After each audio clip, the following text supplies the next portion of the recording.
मैं हूं आशुतोष त्रिपाठी और आप देख रहे हैं दिल्ली एनसीआर दिन भर। सबसे पहले नजर सुर्खियों पर। केजरीवाल सरकार का बड़ा फैसला, सहायता राशि के लिए अब जरूरी नहीं होगा सर्वाइविंग मेंबर सर्टिफिकेट। पेगासस जासूसी केस पर सुप्रीम कोर्ट का बड़ा फैसला, जांच के लिए बनेगी एक्सपर्ट कमेटी।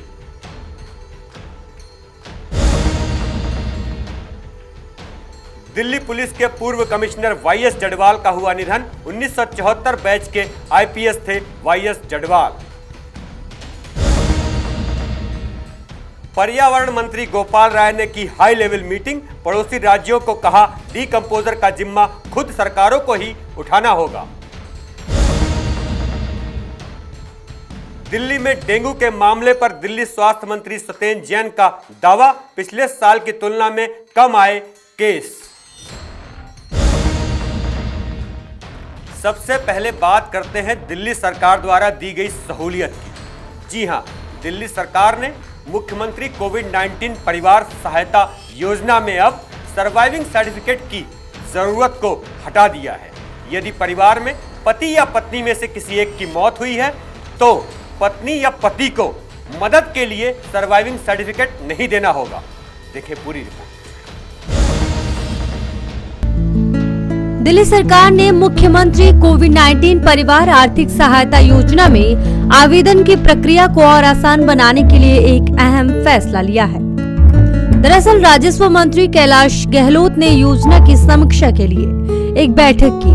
बैठक के दौरान ये फैसला लिया गया है कि आर्थिक सहायता योजना के तहत अब उन मामलों में आवेदक से सर्वाइविंग मेंबर सर्टिफिकेट लेने की जरूरत नहीं होगी जहां पति या पत्नी में से एक जीवित है। हालांकि अन्य के लिए सहायता राशि के लिए सर्वाइविंग मेंबर सर्टिफिकेट की जरूरत लागू रहेगी। राजस्व मंत्री कैलाश गहलोत ने ट्वीट कर कहा कि दिल्ली सरकार दिल्ली वासियों के हर सुख दुख में साथ खड़ी है। मुख्यमंत्री कोविड-19 परिवार आर्थिक सहायता योजना के तहत ऐसे मामलों में जहां पति या पत्नी में से कोई एक जीवित है, आवेदन के लिए अब सर्वाइविंग मेंबर सर्टिफिकेट की जरूरत नहीं है।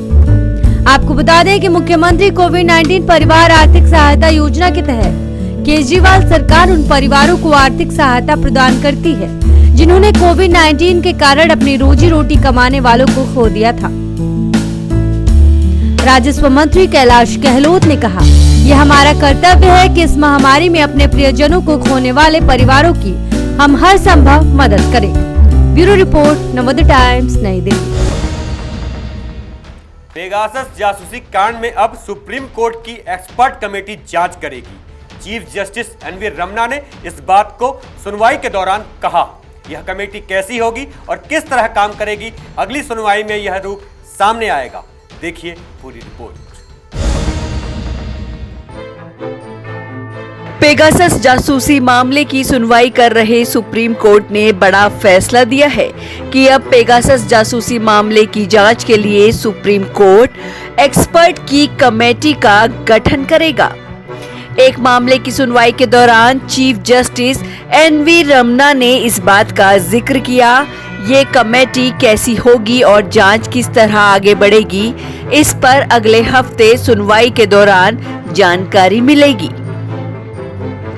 बताया जा रहा है कि चीफ जस्टिस ने सुनवाई के दौरान अदालत में कहा कि कमेटी का हिस्सा बनने के लिए कुछ एक्सपर्ट से संपर्क किया गया है, लेकिन उनमें से कई एक्सपर्ट्स निजी दिक्कतों के कारण इसका हिस्सा नहीं बन पा रहे हैं। हालांकि कोर्ट इसी हफ्ते पेगासस जासूसी मामले की जांच के लिए कमेटी का गठन करना चाहती है। कुछ वक्त पहले ही पेगासस जासूसी मामले का मुद्दा सामने आया था।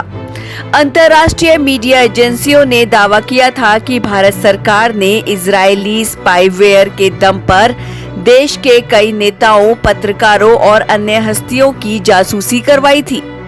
हालांकि इन आरोपों को केंद्र सरकार ने बेबुनियाद बताया। इस लिस्ट में कांग्रेस सांसद राहुल गांधी, चुनावी रणनीतिकार प्रशांत किशोर समेत अन्य नेता, कई पत्रकार, कुछ केंद्रीय मंत्रियों का नाम शामिल था। कांग्रेस की अगुवाई में विपक्ष ने इस मुद्दे पर सड़क से लेकर संसद तक प्रदर्शन भी किया था। बहरहाल ये मुद्दा अब सुप्रीम कोर्ट में है, जहां इस मामले की जांच के लिए एक्सपर्ट जांच कमेटी का गठन होगा और वो ही आगे की जांच करेगी। Bureau report, Navodaya times, Delhi.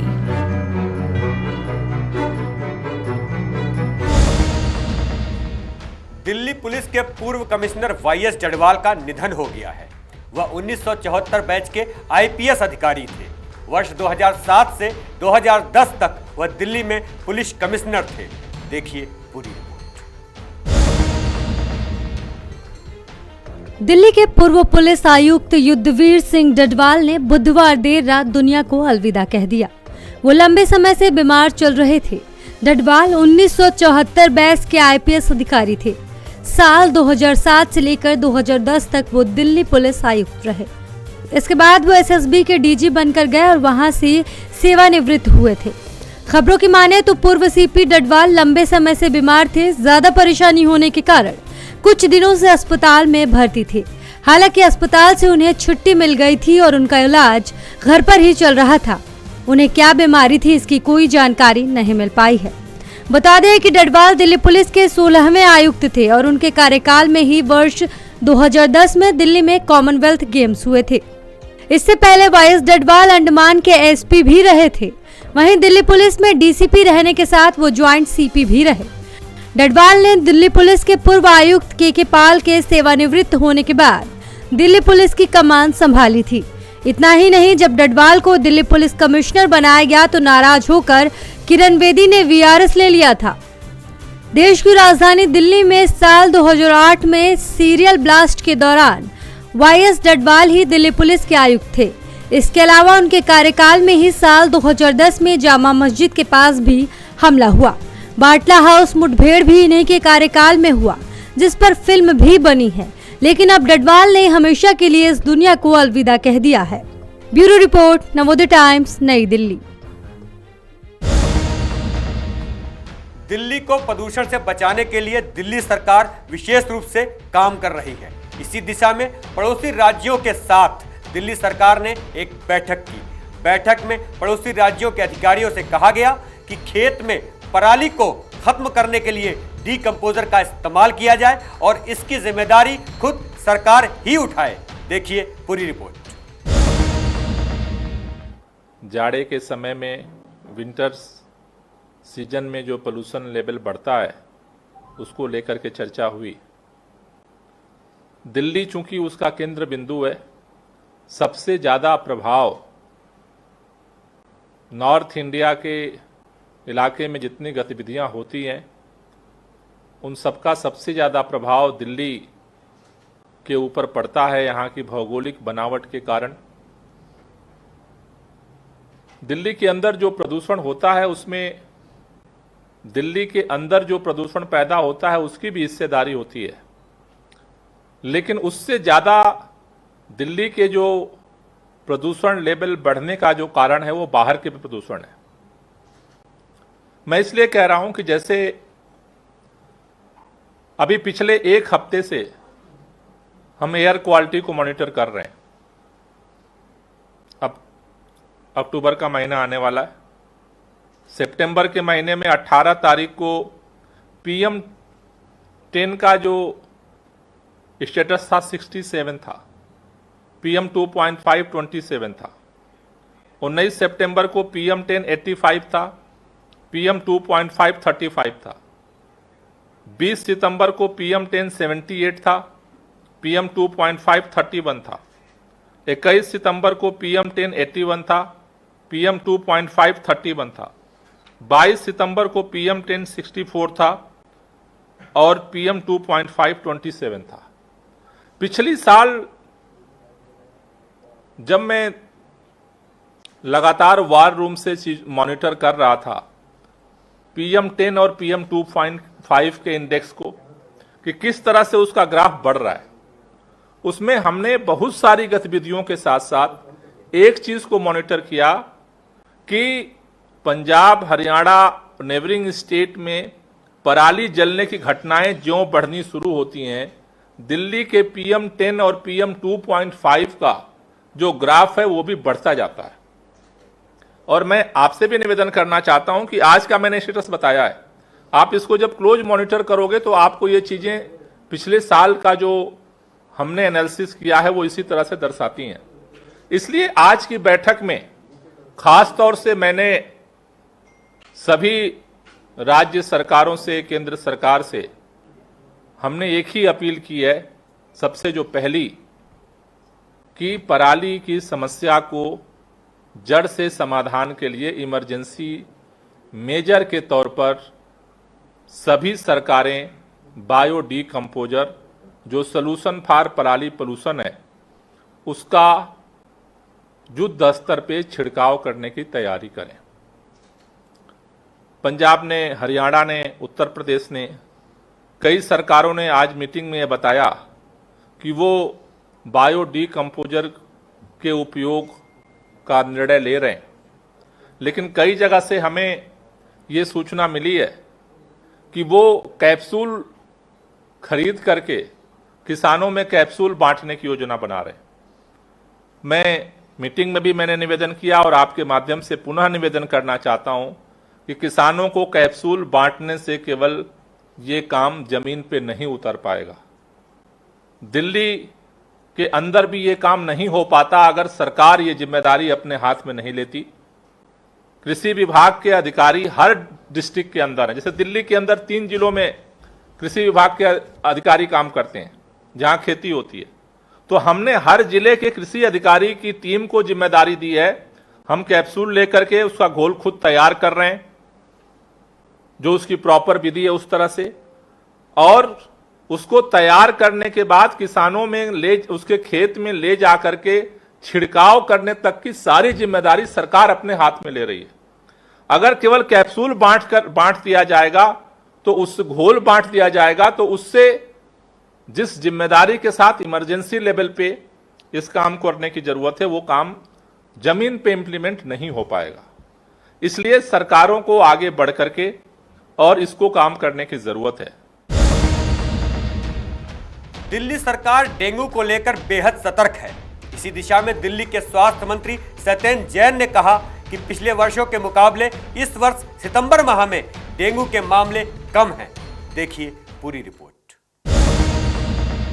Corona महामारी के बीच दिल्ली में इस साल अब तक डेंगू के 211 मामले सामने आ चुके हैं। बीते एक हफ्ते में डेंगू के 50 से अधिक मरीजों की पुष्टि हुई है। दिल्ली के स्वास्थ्य मंत्री सत्येंद्र जैन का कहना है कि इस साल सितंबर में पिछले साल के तुलना में डेंगू के कम मामले आए हैं। सत्येंद्र जैन के मुताबिक इस साल 1 सितंबर से 19 सितंबर तक डेंगू के 87 मामले सामने आए। पिछले साल ये आंकड़ा 188 था। सितंबर के महीने में डेंगू के मामलों की संख्या पिछले सालों की तुलना में कम है। इस संडे तक सितंबर के महीने में 87 केस दिल्ली में डेंगू के आए हैं और पिछले साल सितंबर में 188 थे, उससे पिछले साल 190 थे, उससे पिछले साल 374 थे, उससे पिछले साल 1100 थे, 1103 थे, उससे पहले 1300 थे और उससे पहले 6775 थे। तो अभी जो 87 है, क्योंकि सितंबर, अक्टूबर, नवंबर ये 3 महीने में ही सबसे ज़्यादा केस आते हैं हिस्टोरिकली। तो सरकार की तरफ से क्या तैयारियां हैं? सरकार पूरी तरह से जितने भी है ना घर घर पर डोमेस्टिक ब्रीडर चेकर जा रहे हैं। पूरा हमने अभियान चलाया हुआ है कि 10 हफ्ते 10 बजे 10 मिनट वाला, जो बहुत ही कामयाब रहा है पिछले 2 साल के अंदर, जिसकी वजह से, क्योंकि जनता की इन्वॉल्वमेंट चाहिए। मच्छर जो पनपने की जगह एक नहीं है। मैं आपको बता देता हूँ, मच्छर जो ये साफ पानी में होता है, कोविड डेंगू का जो मच्छर है घरों के अंदर या घर के आसपास जो बिल्कुल साफ पानी, स्टैग्नेंट वाटर होना चाहिए, साफ पानी जो होना चाहिए, उसी में होता है। तो लोगों को जागरूक किया, दिल्ली की 2 करोड़ जनता ने सहयोग किया, जिसकी वजह से 2 साल से काफ़ी कामयाब रहा। मैं फिर से आपके माध्यम से बताना चाहता हूँ, इसका साइकिल 10 दिन का होता है। अंडे देने से लेकर मच्छर बनने तक का 10 दिन का होता है। अगर हफ्ते में एक दिन 10 मिनट का समय आप लगाएंगे, अपने पूरे घर को अच्छी तरह देख लीजिए, कहीं पे भी पानी स्टैग्नेंट हो तो उसको उड़ेल के साफ कर दीजिए। बर्तन को, फ्लावर वाज है या कूलर का है, सबको बिल्कुल साफ कर दीजिए। घर के आसपास बालकनी में, खासतौर से छत पे, कई बार घरों की छत के ऊपर टायर पड़ा हुआ है, कोई चीज़ पर ढक्कन है, अगर ढक्कन भी है बॉटल का, उसके अंदर थोड़ा सा बारिश का पानी आ गया तो उसके अंदर मच्छर अंडे दे सकता है। रिपोर्ट के अनुसार अगस्त महीने में 72 मामले सामने आए थे। जनवरी में डेंगू का कोई मामला नहीं आया, जबकि फरवरी में 2, मार्च में 5, अप्रैल में 10 और मई में 12, जून में 7 और जुलाई में 16 मामले सामने आए। डेंगू से अब तक किसी की मौत नहीं हुई है। आपको बता दें कि डेंगू के मच्छर का लार्वा साफ पानी में पनपता है, जबकि मलेरिया के मच्छर का लार्वा गंदे पानी में पनपता है। मच्छरों से होने वाली बीमारियां आमतौर पर जुलाई से नवंबर के बीच सामने आती हैं, लेकिन कई बार ये मिड दिसंबर तक भी सामने आ सकती हैं। ऐसे में सावधानी बरतने की जरूरत है। ब्यूरो रिपोर्ट, नवोदय टाइम्स, नई दिल्ली।